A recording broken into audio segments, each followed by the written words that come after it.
السلام علیکم ورحمۃ اللہ وبرکاتہ نحمده ونصلي على رسوله الكريم اعوذ باللہ من الشیطان الرجیم بسم اللہ الرحمن الرحیم عن عثمان رضی اللہ تعالی عنہ قال قال رسول اللہ صلی اللہ علیہ وسلم من بنا للہ مسجدا بنا اللہ له بیتا فی الجنہ رواه البخاري ومسلم اللهم صل على محمد النبي الأمي وعلى آله وسلم تسليما۔ حضرات محترم سامعین گرامی، برادران اسلام، ہمارے گزشتہ درس حدیث مبارکہ میں جو موضوعات بیان کیے گئے، مسجد سے تعلق، ایمان کی نشانی اور اسی طرح مسجدوں میں صفائی اور خوشبو کا حکم کیا ہے، اور اسی طرح ہمارے آج کے اس درس حدیث مبارکہ جو کہ بخاری اور مسلم شریف کی حدیث مبارکہ، اس میں جو موضوع اور ہمارا عنوان بیان کیا گیا وہ مسجد بنانے کا اجر اور ثواب کیا ہے اور اس کا بدلہ کیا ملے گا۔ تو اس سلسلے کی یہ حدیث مبارکہ امام بخاری رحمہ اللہ اور امام مسلم رحمہ اللہ نے اپنی صحیح البخاری اور صحیح مسلم میں اس روایت کو بیان کیا ہے۔ حضرت عثمان رضی اللہ تعالیٰ عنہ سے روایت ہے کہ رسول اللہ صلی اللہ علیہ وسلم نے ارشاد فرمایا کہ جو کوئی اللہ کے لیے یعنی صرف اس کی خوشنودی اور اس کا ثواب حاصل کرنے کی نیت سے مسجد تعمیر کرائے تو اللہ تعالی اس کے لیے جنت میں ایک شاندار محل تعمیر فرمائیں گے۔ صحیح البخاری اور صحیح مسلم۔ شارحین حدیث رحمہم اللہ اجمعین انہوں نے اس کی تشریح میں بیان فرمایا کہ حدیث اور قرآن کے بہت سے ارشادات سے معلوم ہوتا ہے کہ آخرت میں ہر عمل کا صلہ اور بدلہ اس کے مناسب عطا ہوگا۔ اس بنیاد پر مسجد بنانے والے کے لیے جنت میں ایک شاندار محل عطا ہوگا، یعنی قرین حکمت ہے، یعنی کہ انسان کو اللہ رب العزت جو اس کے گھر کی تعمیر کرے گا اس کے بدلے میں دنیا کے اس محل، اس بیت اللہ، اس مسجد کی تعمیر کے بدلے میں اللہ تعالیٰ قیامت کے دن آخرت میں جنت میں اس کو عظیم الشان محل اور شاندار محل عطا فرمائیں گے۔ حدیث مبارکہ صحیح حدیث مبارکہ۔ اور اسی طرح مسجدوں کو بنانا اور مسجدوں کی صرف اور صرف ظاہری شان و شوکت اور ٹیپ ٹاپ جو ہے وہ حدیث مبارکہ کے مطابق وہ پسندیدہ نہیں ہے، اس لیے کہ مسجدوں میں ہدایت نہ ہو اور مسجدوں میں عبادات نہ ہو،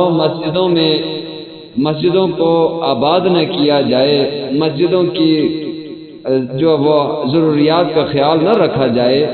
تو ظاہری طور پر مقابلہ بازی کے لیے ایک دوسرے سے تعمیرات میں آگے بڑھنے کے لیے، نمود و نمائش کے لیے جو وہ ظاہری طور پر زیب و زینت کے ساتھ آراستہ و پیراستہ تعمیرات اور جو وہ بنایا جائے، تعمیرات کی جائیں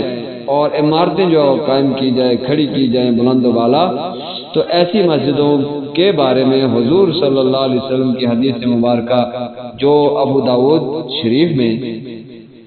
سنن ابی داود میں امام ابو داود رحمہ اللہ نے بیان فرمائی ہے، وہ حدیث مبارکہ جو صرف اور صرف ظاہری اور جو وہ شان و شوکت اور زیب و زینت کو ناپسند کیا گیا، اگر مسجد ظاہری طور پر بھی زیب و زینت کے ساتھ مزین ہو اور اعمال کے ساتھ ہدایت کے ساتھ بھی ہو اور مقابلہ بازی کے لیے نہ ہو تو ایسی صورت میں تو بہت ہی زیادہ فائدہ ہے۔ قرآن پاک میں اللہ تعالی نے فرمایا خذوا زینتکم عند کل مسجد، کہ ہر مسجد، نماز اور عمارت اور تعمیر میں ہر لحاظ سے ظاہری باطنی طور پر، جسمانی روحانی طور پر، عمل کے لحاظ سے زینت اختیار کیا کرو، لباس بھی اچھا ہو اور اسی طرح مسجد بھی اچھی طرح بنائی جائے، گھروں سے اچھی ہو تاکہ لوگ اچھی طرح جا کر نماز ادا کریں۔ حضرت عبداللہ ابن عباس رضی اللہ تعالیٰ عنہ سے روایت ہے کہ رسول اللہ صلی اللہ علیہ وسلم نے فرمایا، مجھے خدا کی طرف سے حکم نہیں دیا گیا مسجدوں کو بلند اور شاندار بنانے کا۔ یہ حدیث بیان فرمانے کے بعد حدیث کے راوی حضرت عبداللہ ابن عباس رضی اللہ تعالیٰ عنہما نے بطور پیشین گوئی یہ فرمایا کہ یقیناً تم لوگ اپنی مسجدوں کی آرائش و زیبائش اس طرح کرنے لگو گے جس طرح یہود و نصارہ نے اپنی عبادت گاہوں میں کی ہے۔ سنن ابی داؤد۔ شارحین نے اس کی تشریح میں یہ بیان فرمایا کہ رسول اللہ صلی اللہ علیہ وسلم کے اس ارشاد کا منشا اور اس کی روح یہ ہے کہ مسجدوں میں ظاہری شان و شوکت اور ٹیپ ٹاپ مطلوب اور محمود نہیں ہے، پسندیدہ نہیں، بلکہ ان کے لیے سادگی ہی مناسب اور پسندیدہ ہے۔ آگے حضرت عبداللہ ابن عباس رضی اللہ تعالیٰ نے مسجدوں کے متعلق امت کی بے راہ روی کے بارے میں جو پیشن گوئی فرمائی، ظاہر یہی ہے کہ وہ بات بھی انہوں نے کسی موقع پر رسول اللہ صلی اللہ علیہ وسلم ہی سے سنی ہوگی۔ سنن ابن ماجہ میں حضرت عبداللہ ابن عباس رضی اللہ تعالیٰ عنہ کی روایت ہے، رسول اللہ صلی اللہ علیہ وسلم کا یہ ارشاد نقل کیا کہ میں دیکھ رہا ہوں کہ تم لوگ بھی ایک وقت جب میں تم میں نہ ہوں گا